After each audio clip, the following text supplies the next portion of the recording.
morning. Welcome to the First Unitarian Universalist Church of Berks County. I am the Reverend John Cullinan.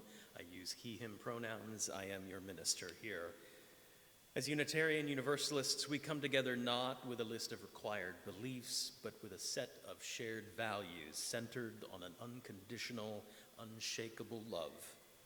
Whoever you are, whomever you love, wherever you are at this moment, here in the sanctuary or watching us online, wherever you are on your life's journey, you are welcome to be a part of this community. As we're gathering, I want to extend a special welcome to anyone visiting us this morning, especially any first-time guests here. I invite you to join us after the service for some coffee and conversation here in the Gerber Room, and then maybe stick around as that morphs into playing some board games later today, all this afternoon. You'll find, take a moment, please, if you're joining us online, to write your name in the chat box and let us know where you are zooming in from today. You'll find the church web address in the chat box, as well as a link to today's order of service, and you can sign up for our weekly e-newsletter, The Univoice. At the conclusion of today's service, we will have fellowship time, but for now, let's take a moment to greet one another with a wave or a namaste or a smile.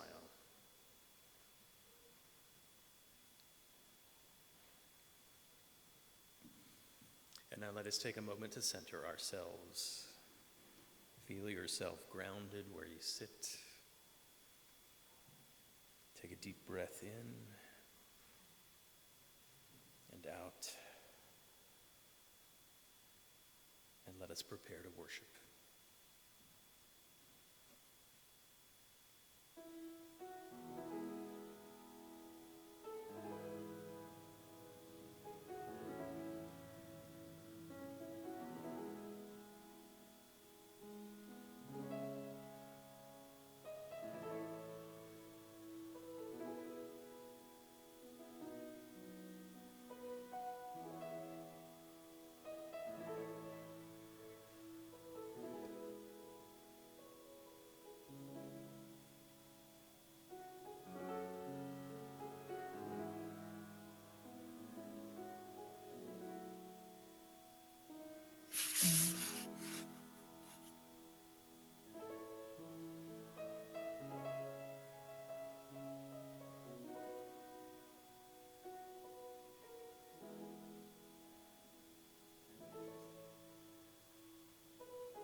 chalice reading this morning is by the Reverend Scott Taylor. This is the time for you to light your chalice, if you have one at home, and while we light our chalice here in the sanctuary. We gather as a house of stories. As we learn of those who have gone before, the way in front of us becomes clearer. As we weave together our individual tales into a common story, our loneliness lessens, and the ever-present web of our oneness is revealed. As we listen deeply to each other's difficult stories with tenderness and trust, we descend into the longings and learnings, hopes and fears of the humanity we share. Beneath the wells from which we drink, there is a deeper well that feeds them all. Come, let us tell each other tales of our thirst. Let us drink from the stories that sustain us all. Please rise in body or spirit now and join in our opening hymn, number 1007, There's a River Flowing in My Soul.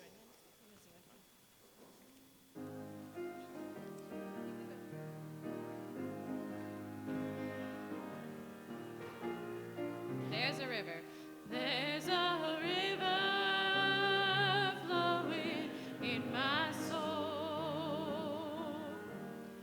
There's a river flowing in my soul. And it's telling me that I'm somebody. There's a river flowing in my soul, in my heart.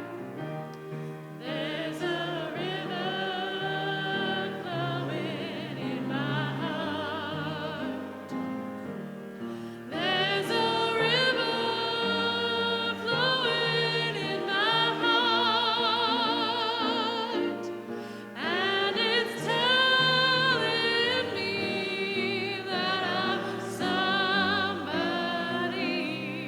There's a river flowing in my heart, in my mind. There's a river flowing in my mind. There's a river flowing in my mind, and it's telling me that I'm somebody. There's a river flowing in my mind, in my soul. There's a river flowing in my soul. There's a river flowing in my soul, and it's telling me that I'm somebody. There's a river flowing in my soul. There's a river flowing in my soul.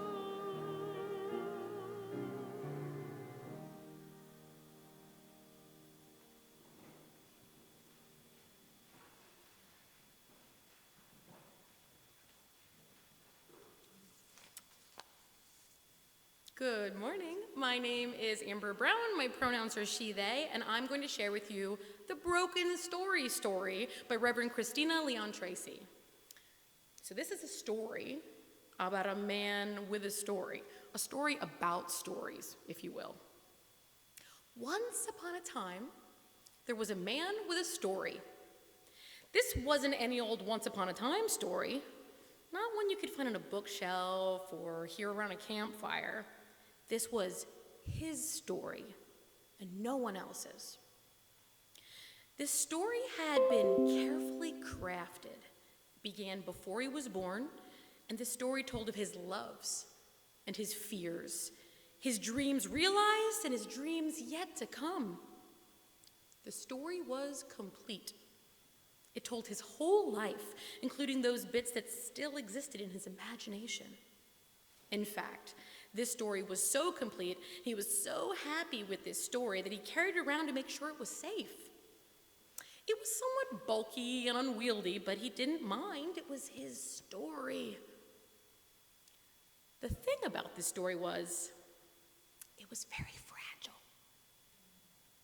Made up of many pieces, it was held together only by his own imagination, and he worried it might break apart at any minute. And so he grew more and more protective of his story. He held it even closer. As he went about his life, he checked on the story to make sure he was following it correctly. He avoided adventure and unknowns because, well, they might break his story. And then, one day, the inevitable happened. Without warning, his story broke. It was unforeseen, and he hadn't done anything wrong at all, but there it was, lying in 1,000 shattered pieces on the ground, with the sunlight glinting off bits of the story he had so carefully protected for all those years. He was heartbroken. And since his story hadn't said, "Put the pieces back together," he was at a loss. What now? He sat down next to the pile of pieces, and he cried. A while later, maybe minutes, maybe it was hours, a group of people came out of a nearby building and saw him sitting on the sidewalk, surrounded by a pile of broken pieces, clearly in need of some help. "What happened here?" a woman asked. "My story, it's gone. I worked so hard to build it and protect it and keep it from harm, and now it's gone. Gone!" he wailed. "Is this the story here?" a man asked. "Yes, look at it. There's nothing left of it." "It looks like it's here, not gone," said a child. "We just have to put it back together." "Put it back together? There's no way. I don't even know what it looked like. How will you put it back together if you don't even know me?" The child was tenacious. "Don't worry. With all of us here to help, we'll put it back together in a way that you would never even expect. You never know, it might be more beautiful than before." And so they swept up the pieces of the man's story carefully and went together into the building from which they had emerged. They poured him some hot coffee and sang a song he'd never heard before, something about coming again and again, though you've broken your vow 1,000 times. The song was soothing and the coffee warm, and he began to feel hope again, that his story could be put back together.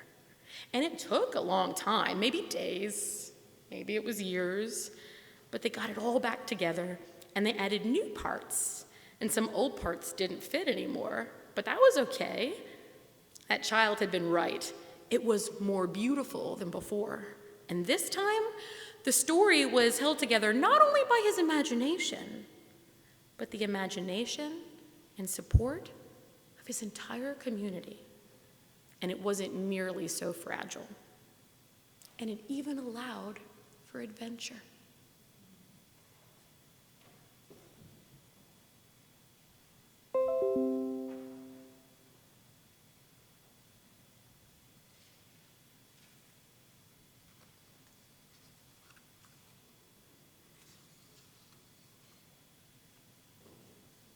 It is part of our collective spiritual practice as a community to enter into a time of prayerful meditation each week.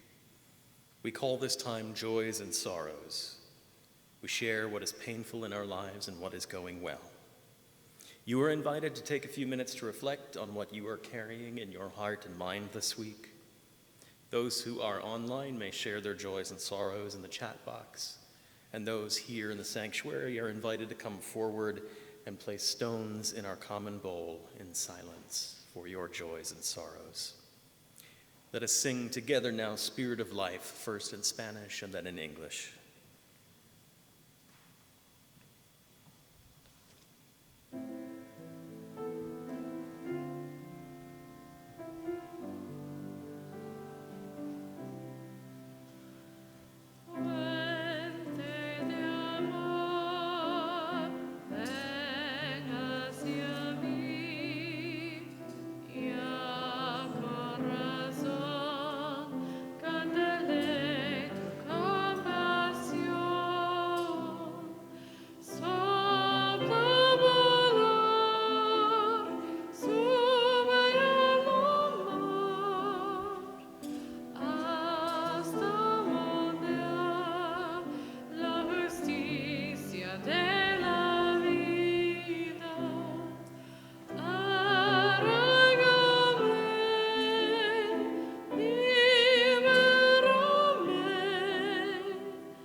For all our joys and all our sorrows, let us be together now in a moment of prayer and reflection. Beloved Spirit of life, gracious source of all love, we come together today grateful for this time out of time which we have set apart so that we might become more fully present to our own selves, to each other, to our communities, to that which we may call holy. May our joys be celebrated together, our wounds be healed together, our hearts be opened together. We gather together from different directions, different horizons. Our lives tell different stories, but still we gather. For in spite of those differences, we know these things to be true, that we are each free to tell our own story, that the arc of each story begins within us but never ends with us, and that though our stories may be different, our own tales are enriched and given context by the telling of others. May we be reminded of our need to hear each other's stories. May we find in our hearts a place of deep and reverent listening, a tolerance for different stories. And when the time comes, may we have the courage to speak our own stories into the circle of care and concern. All this we pray in the names of those known and unknown, present and absent, remembered and forgotten, in the names of all the helpers of humankind. Amen.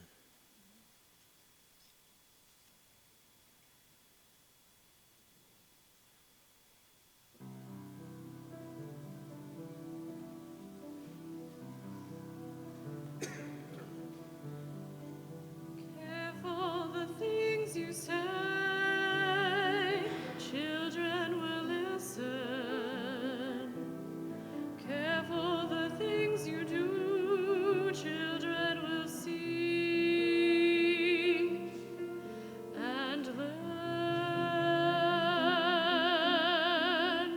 Children may not obey, but children will listen. Children will look to you for which way to turn to learn what to be. Careful before you say, listen to me. Children will listen. Careful the wish you make, wishes are children. Careful the path they take, wishes come true, not free.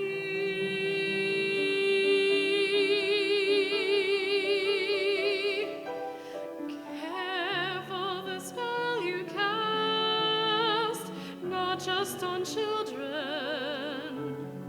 Sometimes the spell may last past what you can see and turn against you. Careful the tale you tell, that is the spell. Children will listen.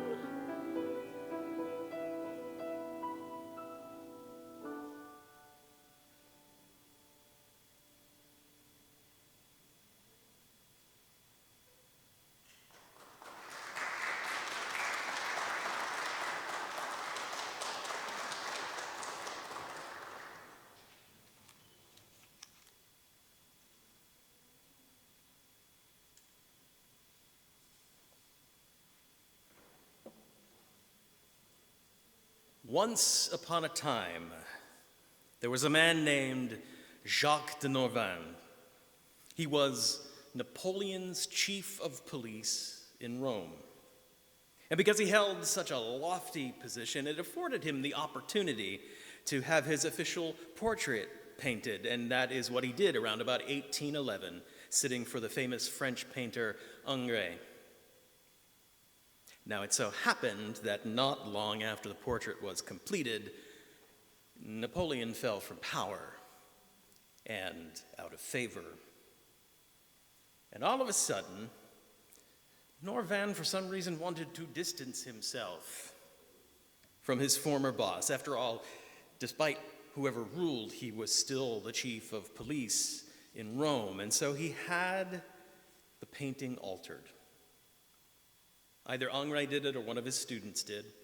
They painted to the left side of the picture a large flowing red drape over what had once been a tall column with the bust of a man on it, the bust of Napoleon's son, who during the empire was known as the King of Rome.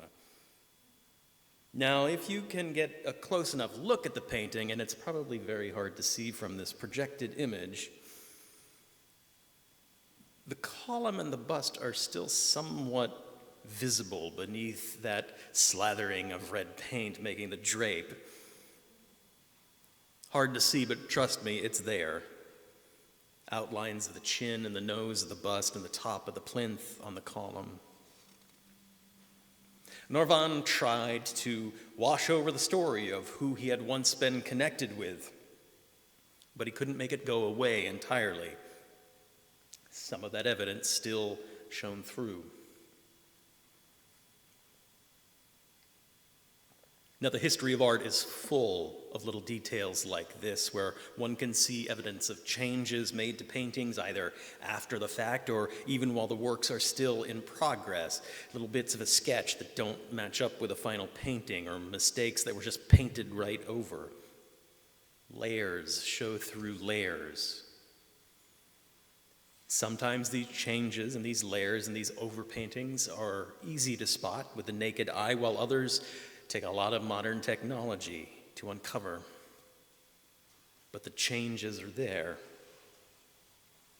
And once they've been seen, either with the eye or with the help of technology, the changes are hard to ignore. And they change the story that the painting is telling. They change the story of how the picture itself evolved. There's a similar phenomenon in the history of the written word as well. Archaeologists and historians will use the $5 word palimpsest, a word that comes from Greek through Latin that means simply to scrape over. Long ago, animal skin parchment was very expensive and very hard to come by, so when scribes needed a new piece to write on, they would pick up a scroll or a page that was no longer needed, and they would scrape off or try to chemically erase the old text and then write their new documents over the old remnants of the now fresh-ish parchment. But faint remains of the old writing would still appear, allowing scholars to discern and recreate the older texts. For example, the last known fragments of one of the Roman philosopher Seneca's old treatises on the maintenance of friendships was recovered from beneath the text of a late 6th century parchment that had chapters from the Old Testament written on it. This is the human history of storytelling. It is riddled with examples of pictures over pictures, of text over text, where the old stories are still showing through, even in faint traces. Sometimes we have to work hard to see them.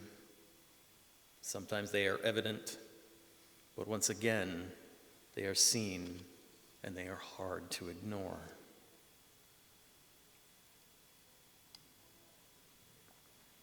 Human existence is crafted from story.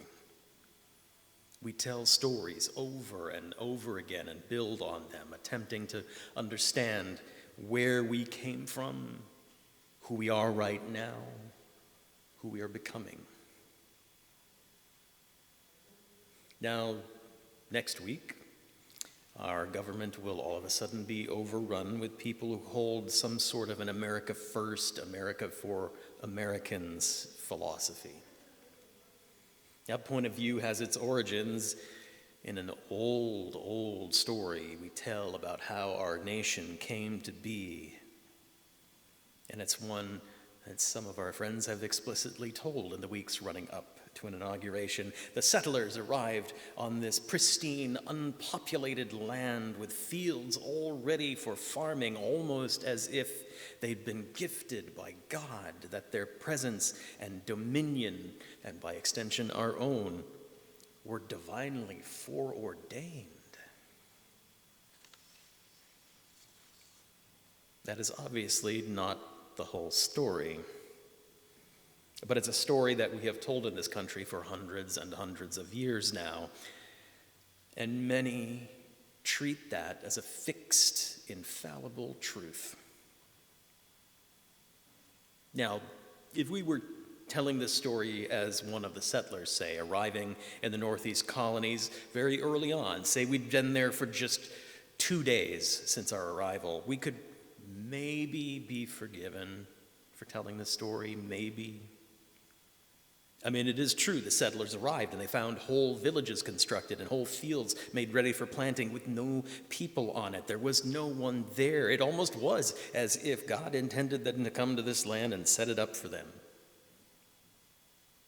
Maybe it's understandable how settlers could tell a story about a foreordained land given to us by God.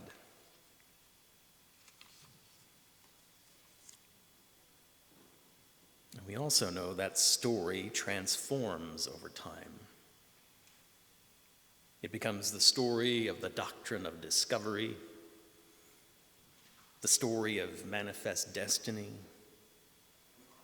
the story of America for Americans. And those stories led to our forebears and our contemporaries actively erasing native peoples and native cultures from land that was not empty, not just waiting for the settlers to arrive. Because humans like to look beneath the surface of things. We know now that that empty land with the fully made villages and the fields ready for farming by those settlers was created not by God, but by plague. Brought to these shores by even earlier waves of settlers, killing most of the natives who lived and farmed in those northeastern lands, in those villages and those fields.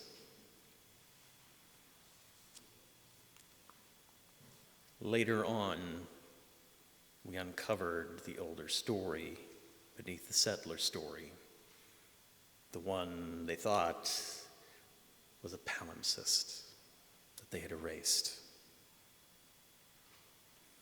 We can't unsee the story once we have seen it. And to persist in telling the settler story unamended and unrevised is to deliberately look away from the story that exists underneath.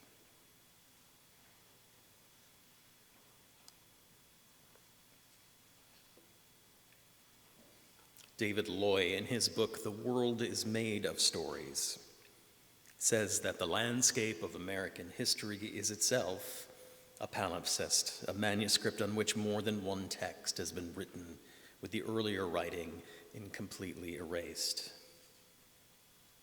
New Amsterdam, New York, New Jersey, New Orleans, he writes, European colonists settled the New World not only by expelling the Indian, but by restoring the land with old world nostalgia and ambitions. We are stories on top of stories. The question is, how do we include what has been erased? How do we reconcile with what has come before? See, once we uncover the stories beneath our stories, how we continue to tell our story, how we choose to tell our story becomes a choice as important and as impactful as the content of the story or stories themselves. The Choices we make about how we tell our story shape our understanding and our becoming.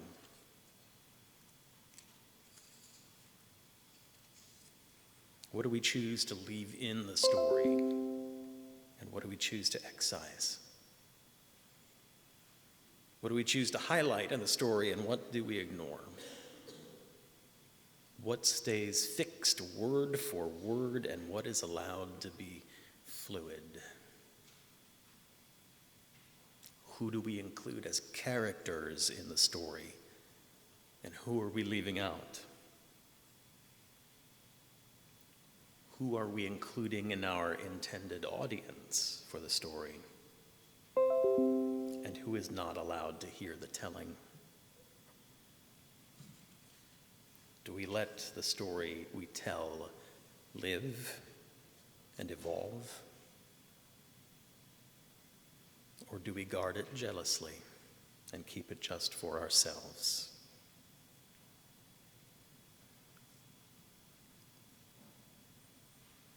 This week brought us another great example of old true stories breaking through incomplete ones, breaking through revisionist history, as the Department of Justice on Friday officially corrected the official story about the Tulsa Race Massacre in 1921. The original investigator from the Department of Justice had spent less than a week in Tulsa and wrote a report that concluded that race had not been a motivating factor in the destruction and murder of people in a 30-block radius of a black neighborhood in Tulsa. No, it was the blacks who were responsible for the violence because they had falsely accused someone of assault and tried and failed to lynch them. Now, historians have been uncovering the evidence of the true story for years. We've known about the true story for years, that it was a planned and purposeful attack on a black neighborhood with a lot of wealth. But only today, only this weekend, did the official record get corrected. There's probably nobody left alive who is impacted by that event. Maybe it sounds like a little too late. But at least the story undergirding the palimpsest is coming on record to the forefront once again.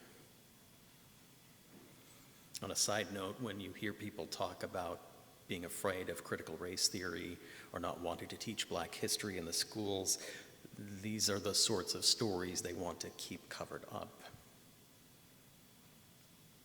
What gets to live? Who gets to be a character?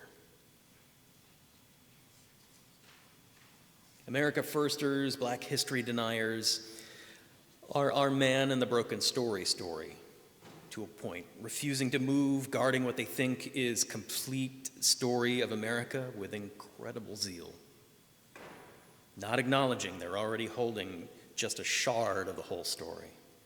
Not admitting that there are others waiting outside wanting to tell a much more complete story, who have been trying over and over again to speak their story past the zealous guard of those who would control it.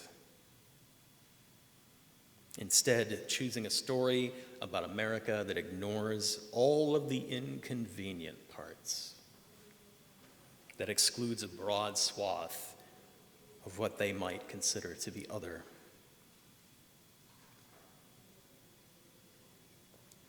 That is a storytelling choice that ultimately transforms into an actual real threat to others as it is lived out. And it's a storytelling choice that ultimately corrupts the self of the person telling it. This sort of storytelling denies the inclusion of others in their stories, denies the interconnectedness of all stories, denies any sense of real meaning that might be gained by letting our stories breathe and live and interact.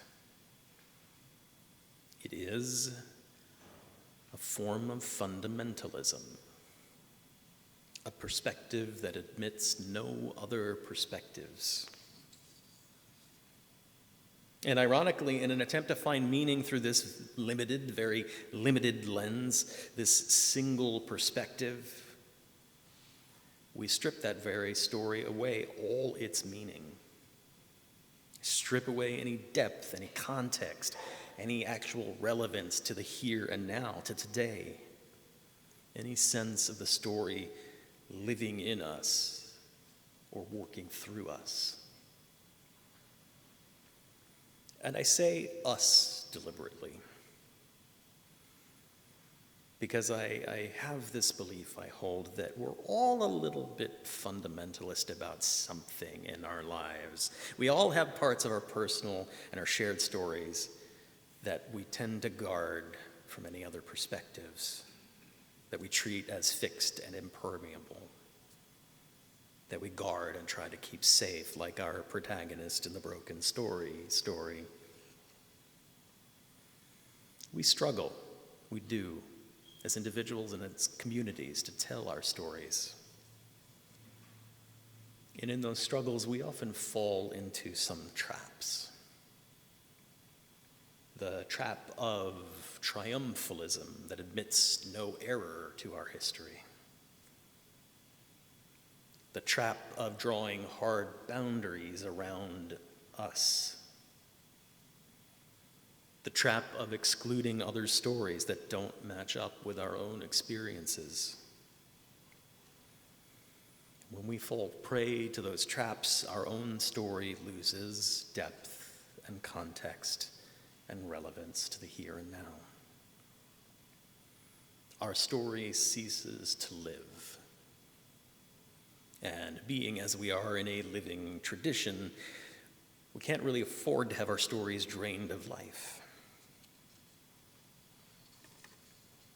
I think it's better if we were to be less fundamentalist about our stories and a little more rabbinical in our approach to storytelling. Rabbinical rather than rigid. I like that word, rabbinical, in this case.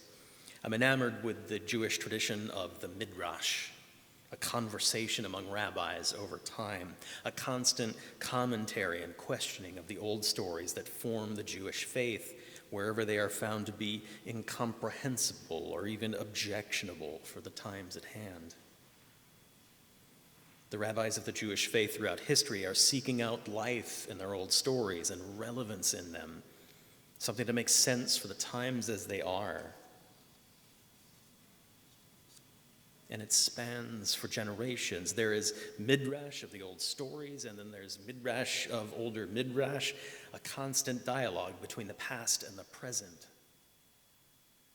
sometimes leaving behind a lot more questions than it has answers, but all of it becoming part of that layered, full landscape,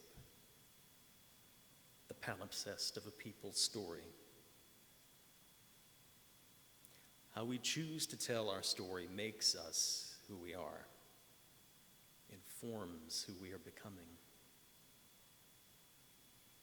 Perhaps we should choose our own sort of midrash then, staying in conversation with the layers upon layers of our interconnected stories.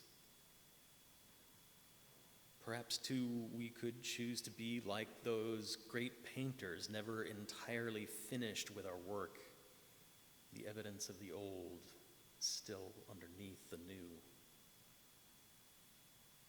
In the art world, these visible and invisible changes are known as pentimento, meaning almost literally repentance, a confession in the strokes of the brush that the artist is still trying to get the story right, even in the middle of telling it.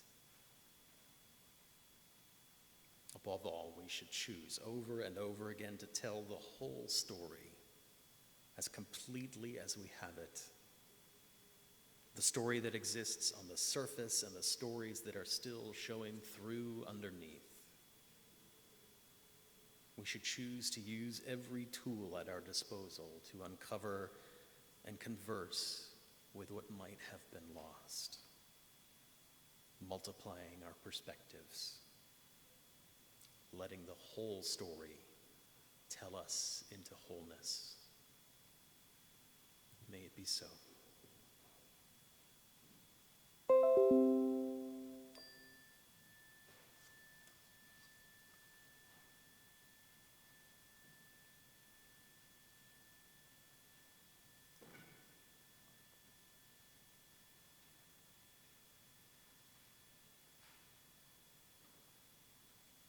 As a community of faith, we share what we can with one another. We offer ourselves through the ministries of this church by giving to and receiving from one another. One of those gifts is our financial resources. Your financial generosity makes it possible for us to live out our principles in our church and beyond our doors, keeping hope and courage and forgiveness and compassion alive. You may make a financial contribution online through our giving app or through the baskets as they pass you by here in the sanctuary this morning. The offering will now be accepted. May what you give bring you joy and into deeper relationship with this community.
Important announcements and upcoming events can be found on the back page of your order of service, in our Facebook group, in our weekly email newsletter, Univoice. Just a few to highlight this week. First up, as I mentioned at the beginning of the service, it is game day today. It is board game day. We'll be playing games until maybe about 5 p.m. today. We brought plenty, I know, so join us for that. 2 Sundays from today, on the 26th, will be our committee fair, a chance to learn about what our various groups within the church do, to find out maybe if it's a good match for you, if you would like to dive into a new level of being a part of this congregation. I lied last week. It is not next Sunday. It is 2 Sundays from today. And then coming up on February 1st and 2nd is our Climate Revival Weekend. On Saturday, we will have an education day starting at 10 a.m., going to about 2 p.m. Joanna Grobel will be leading us in All We Can Save circles. These are small group discussions based around the work All We Can Save: Truth, Courage, and Solutions for the Climate Crisis. A Sign Up Genius link went out before Sunday. It is in our Univoice, and it will continue to go out. We do ask you to sign up. We will have to cap off participation at a certain point because it is a small group experience, and we only have so many facilitators.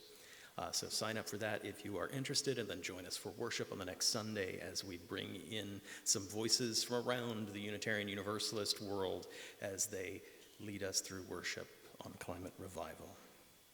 Would you all please now rise in body or spirit one last time and join us in our closing hymn number 128, For All That Is Our Life.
Friends, may life bless us and keep us. May the light of life shine upon us and out from within us, and be gracious to us and bring us peace. For this is the day. This is the one wild and precious life we have been given. So let's all find a way to rejoice and be glad in it. Go in peace. And welcome now to Coffee Hour.